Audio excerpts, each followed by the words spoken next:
අයිබෝන් මේද අක්මා රෝගය fatty lever සුව කර ගැනීමට උපදෙස් 10ක්. මේද අක්මා රෝගයේ ප්‍රධාන වර්ග දෙකක් තිබේ. එකක් අධික ලෙස මත්පැන් පානය කිරීම නිසා ඇතිවන අතර අනෙක මධ්‍යසාර නොවන මේද අක්මා රෝගය non alcoholic fatty liver disease ලෙස හැඳින්වේ. මෙය මත්පැන් පානය නිසා ඇතිවන්නක් නොවේ. මෙම දිවන වර්ගය බහුලව දක්නට ලැබෙන්නේ සමහර විට ඔය දෙකම එකට කවලම එනවා.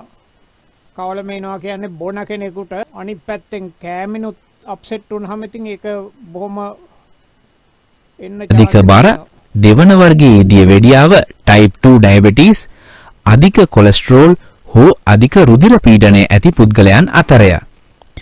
ඔබට මේද අක්මා රෝගය ඇතනම් මේ ටික තියෙනවා නම් බලන්න අධික බර දෙවන වර්ගයේ දියවැඩියාව ඊට පස්සේ අධික කොලෙස්ටරෝල් අධික රුධිර පීඩනය මේ වගේ ඒවා තියෙනවා නම් විශේෂයෙන්ම බලන්න අර ඉනේ පරිදිය නිවසේදී අනුගමනය කළ හැකි පිළියම් රාශියක් තිබේ. මෙම අදහස් සෞඛ්‍ය විශේෂඥයින් සහ වෛද්‍ය මාර්ගෝපදේශ ඇසුරෙන් සකසා ඇති බැවින් ඒවා ආරක්ෂිත සහ විශ්වාසදායකයි. ඔබේ අක්මාවේ සහ ඔබේ සෞඛ්‍යයේ යහපත වෙනුවෙන් නිවසේදී කළ හැකි දේවල් ගැන අපි කතා කරමු. 1. අමතර බර අඩු කරගන්න. වෛද්‍යවරුන් එකඟ වන පරිදි මෙය ඔබට කළ හැකි වැදගත්ම දෙයකි. ඔබේ ශරීර බරෙන් 3%ක් සිට 5ක් දක්වා ප්‍රමාණයක් අඩු කර ගැනීමෙන් පවා අක්මාවේ තැන්පත් වී ඇති මේදය අඩු කරගත හැක. ඔබ 7%ක් සිට 10ක් දක්වා ප්‍රමාණයක් අඩු කරගන්නේ නම් එය අක්මාවේ ඉදිමීම, කැලල් ඇතිවීම සහ වෙනත් ගැටලු සඳහාද උපකාරී වේ. නමුත් ක්ෂණිකව බර අඩු කරන ඩයට් ක්‍රෑෂ් ඩයට්ස් දිගටම පවත්වා ගැනීම අපහසු වන අතර ඒවා ඔබේ අක්මාවට අහිතකර විය හැක. කුඩා වෙනස්කම් වඩා හොඳ ප්‍රතිඵල ලබා දෙයි. බර අඩු කර ගැනීමේ සැලැස්මක් ආරම්භ කිරීමට පෙර ඔබේ වෛද්‍යවරයා සමග කතා කරන්න. 2. සෞඛ්‍ය සම්පන්න ආහාර වැඩිපුර ගන්න. මධ්‍යධරණී ආහාර රටාව ලෙස හැඳින්වන විශේෂිත ආහාර රටාව අක්මාවට ඉතා හිතකර වේ. මෙය මධ්‍යධරණී මුහුදු අසල ජීවත් වන අයට පමණක් නොවේ. ඉන් අදහස් වන්නේ එළවලු, පළතුරු, පූර්ණ ධාන්‍ය සහ සෞඛ්‍ය සම්පන්න මේදය වැඩිපුර ආහාරයට ගැනීමයි. බෙරි වර්ග, ඇපල්, දොඩම්, කෙසෙල් සහ කොමුළු වැනි පළතුරු ආහාරයට එක් කරගන්න. එළවලු සඳහා පලා වර්ග, කැරට්, බතල, බ්‍රොකෝලි, පිපිඤ්ඤා සහ තක්කාලි එක් කරන්න. වත්තල ගැන නම් එච්චරම කියන්න කොහොමද කියන්න දන්නේ නැහැ. නමුත් අනිත් ඒවා නම් හොඳයි. ඒ වගේම මේ පළතුරු ಜಾති ගොඩාක්ම ඒකෙන් යැපෙන්න බලන්න එපා. පළතුරු ಜಾති යම් කිසි ප්‍රමාණයකට ගන්න. බෝංචි, පරිප්පු, කඩල සහ ඇට වර්ග වේ. අන්න දැක්කද පරිප්පු ගැන කිව්වා. ඉදිපුර කන්න. ඔලිව් තෙල් භාවිතා කරන්න. ඇට වර්ග, නට්ස් සහ බීජ වර්ග කන්න. අලිගරපේ සහ ඔලිව්ද එකතු කරගන්න. බීජ වර්ග කියන්නේ අපි මොනවද කියන්නේ රටකජු වගේ ඒවා. තියකට දෙවරක් මාළු කෑමට උත්සාහ කරන්න. මාළු ඉතින් ඊට වඩා පොඩ්ඩක් වැඩිපුර කනවා නම් හොඳයි. මාළු හැබැයි ලොකු මාළු නෙමෙයි පොඩි මාළු අරගන්න බලන්න. බිත්තර සහ සම ඉවත් කර කුකුළු මස් හෝ ටර්කි මස් කුඩා ප්‍රමාණවලින් ගැනීම වරදක් නැහැ. පෑන් පිටි සුදු සහ සුදු බත් වෙනුවට පූර්ණ ධාන්‍ය පාන්, හෝල් වීට් බ්‍රෙඩ් හෝ පැස්ටා, දුඹුරු සහල්, බ්‍රවුන් රයිස් සහ ඕට්ස් තෝරා ගන්න. ඔබ ඔය හෝල් වීට් සම්පූර්ණ ධාන්‍ය ඒ වැඩේ හරියන්නේ නැහැ. ඒක ඉතින් අනිත් සේරම හරිනම් ප්‍රශ්නයක් නෑ ඕක කරන්න. නමුත් ඉතින් එහෙම නැතුව මම කියන්නේ අර තත්ත්වයට යන්න මේ බ්‍රවුන් රයිස් සරෝමියෝ කනවනම් ඒවා සීමා කරන්න. ආහාර සම්පූර්ණයෙන්ම නතර කිරීමට අවශ්‍ය නැහැ. සෞඛ්‍ය සම්පන්න ආහාර වැඩි වාර ගණනක් අනුභව කරන්න. 3. කළු කෝපි පානය කරන්න. කළු කෝපි කියන එකෙන් මෙතන අදහස් කරන්නේ මේ කිරි දාලා නැතුව කෝපි. මෙය අමුතු දෙයක් ලෙස පෙනුනත් කෝපි අක්මාව ආරක්ෂා කිරීමට ක්‍රියාවක්. කෝපි හුඟක් ගුණයි කියලා දැන් මේ මෑත භාගයේ පර්යේෂණ වගේක් තියෙනවා. විශේෂයෙන්ම උදේවරුවට විතරක් කෝපි වැඩිම වශයෙන් කෝපි කෝප්ප 3ක් විතර බොන්න කියලා කියන්නේ 2ක් හෝ 3ක් කරයි. පරීක්ෂණවලින් හෙළි වී ඇති දිනකට කෝපි කෝප්ප 2ක් හෝ 3ක් පානය කරන මේද අක්මා රෝගයේ ඇති පුද්ගලයන්ට අක්මාව හානි සිදුවීම අඩු බව. අක්මාවේ ඉදිමීමට එරෙහිව සටන් කරන රසායනික ද්‍රව්‍ය නිපදවන්නට කෝපි ශරීරයට උපකාරී වේ. නමුත් ඊට සීනිකෝ ක්‍රීම් එකතු කරන්න එපා. කැෆෙයින් නිසා ඔබට නිතරම කලබල ගතියක් දැනේ නම් අඩුවෙන් පානය කිරීමට උත්සාහ කරන්න. අපට තව උපදෙස් 7ක් ඉතිරි වෙනවා. නමුත් ඊට පෙර අමතක නොකර කරුණාකර මගේ channel එක subscribe කර like බට්නේ ඔබන්න. ඒ ඔබට මුදල් වැය වෙන දෙයක් නොවන අතර මට ඒ විශාල උපකාරයක් වෙනවා. 4. ශරීරය වැඩිපුර ක්‍රියාකාරීව තිබන්න. ක්‍රියාකාරී වීම අක්මාවේ මේදය අඩු කිරීමට ක්‍රියා කරයි. ඔබ ජිම් එකකට බැඳීම අත්‍යවශ්‍ය නැහැ.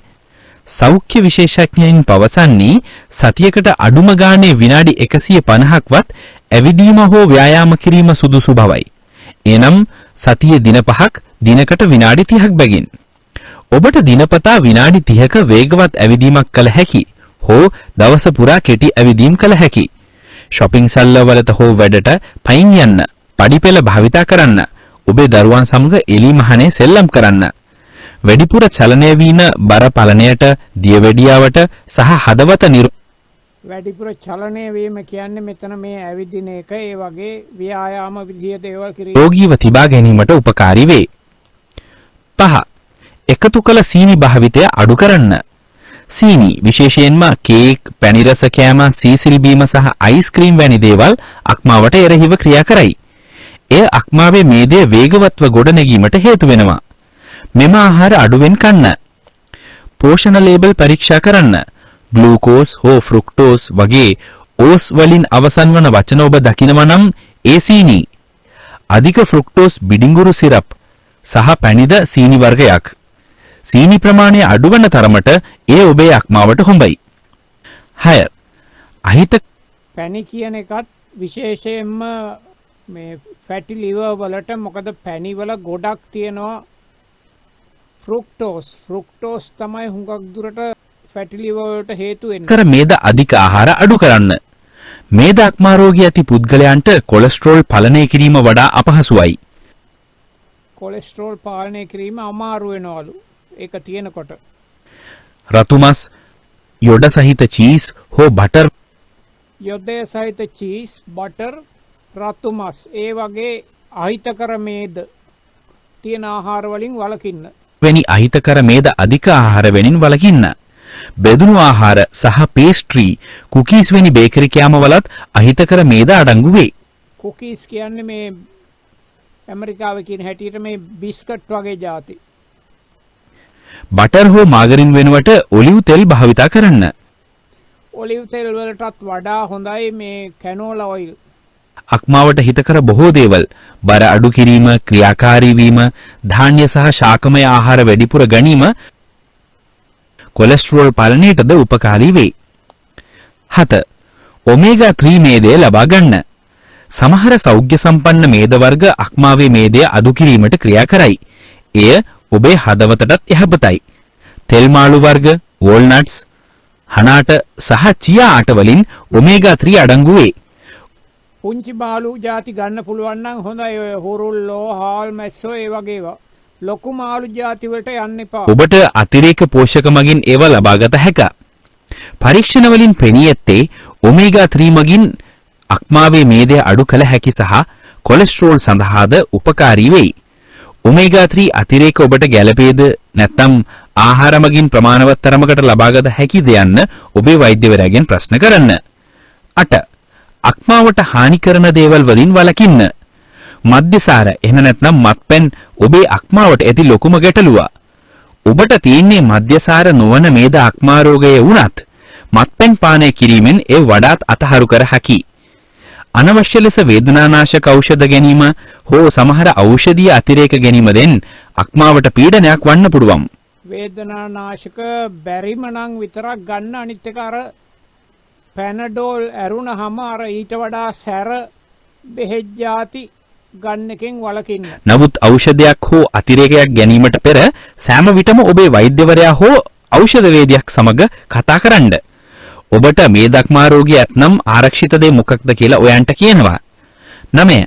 විටමින් E ගැන ඔබේ වෛද්‍යවරයාගෙන් අසින්න. විටමින් අසන්න ටිකක් වැරදි තියෙනවා. E එක ප්‍රතිඔක්සිකාරකයක්. ඉන් අදහස් වන්නේ එය ශරීරය තුල ඉදිමීම අඩු කරන්නට ක්‍රියා කරයි. පරීක්ෂණ වලින් පෙනී ඇත්තේ දියවැඩියාව නැති මේද අක්මා රෝගියන්ට විටමින් E උපකාරී විය හැකි බවයි. වෛද්‍යවරුන් සමහර විට ඒකක 800ක් දැන්වීම යෝජනා කරයි. නමුත් අධික මාත්‍රාවලින් විටමින් E ගන්න එක තමන්ගේ වෛද්‍යවරයා එක්ක සාකච්ඡා කරන්න. දියවැඩියාව තියෙනවා නම් විටමින් E ගැනීම ප්‍රශ්නයක් තියෙනවා. අතුරු අහබාධ ඇති වෙන්න පුළුවන්. ඒ නිසා හරියමුව මුලින්ම ඔබේ වෛද්‍යවරයා සමග කතා කරන්න. 10.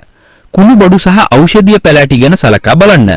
සමහර අය අක්මාවේ සෞඛ්‍යයට කහ මිල්ක් තිසල් ග්‍රීන් ටී ඉඟුරු සහ සුදුලුණු වැනි දේවල් දැක්කනේ කහ ඒක තමයි තියෙන්නේ. මේ තිසල් කියන එක නම් කොහොමද කියලා කියන්න දන්නේ නැහැ. ඕවා ටැබ්ලට් හැටියට අරගන්න තියෙනවා. මේ ග්‍රීන් ටී කියන්නේ අර මම හිතන්නේ දන්නවනේ තේම තමයි අර කොළ පාට තේ කියලා සඳහන් කරන ඒවා හොයාගන්න පුළුවන් නම් හොඳයි. එහෙම නැත්නම් මං හිතන්නේ නිකන් අමු තේ කොළ ටිකක් හොයාගන්න පුළුවන් නම් අමු තේ කොළ දාලා තේ එකක් හදලා බොන්න පුළුවන්. සමහර විට සාමාන්‍ය කහටත් හොඳ ඇති.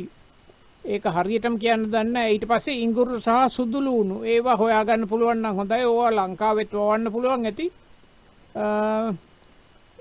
ඊළඟට දියවැඩියාවට හොඳ කුළුබඩු ಜಾති කොයි එකත් හොඳ ඇති. භාවිතා කිරීමට උත්සාහ කරනවා. සමහර පරීක්ෂණ වලින් යෝජනා කරන්නේ මේවා උපකාරී විය හැකි බවයි. නමුත් මේවා ප්‍රධාන ප්‍රතිකාර ක්‍රම නොවේ. සමහර විට ඖෂධීය පැලෑටි සහ අතිරේක වෙනත් ඖෂධ සමග ප්‍රතික්‍රියා කර අතුරු ආබාධ ඇති කර හැකියි.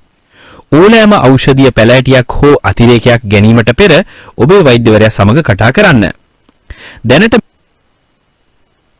මේ දක්මාව සුව කරන්නට විශේෂිත පිළිවර්ගයක් නැති වුණත් බෙහෙතක් නැහැ දැනට. නමුත් ඉතින් මේ පියෝග්ලිටොසන් කියන දියවැඩියාවට ගන්න බෙහෙත හොඳයි කියලා කියනවා. නමුත් ඒකත් එච්චරම හොඳ බෙහෙතක් නෙවෙයි. වෛද්‍යවරුන් අලුත් ප්‍රතිකාර ක්‍රම ගැන පරීක්ෂණය කරනවා.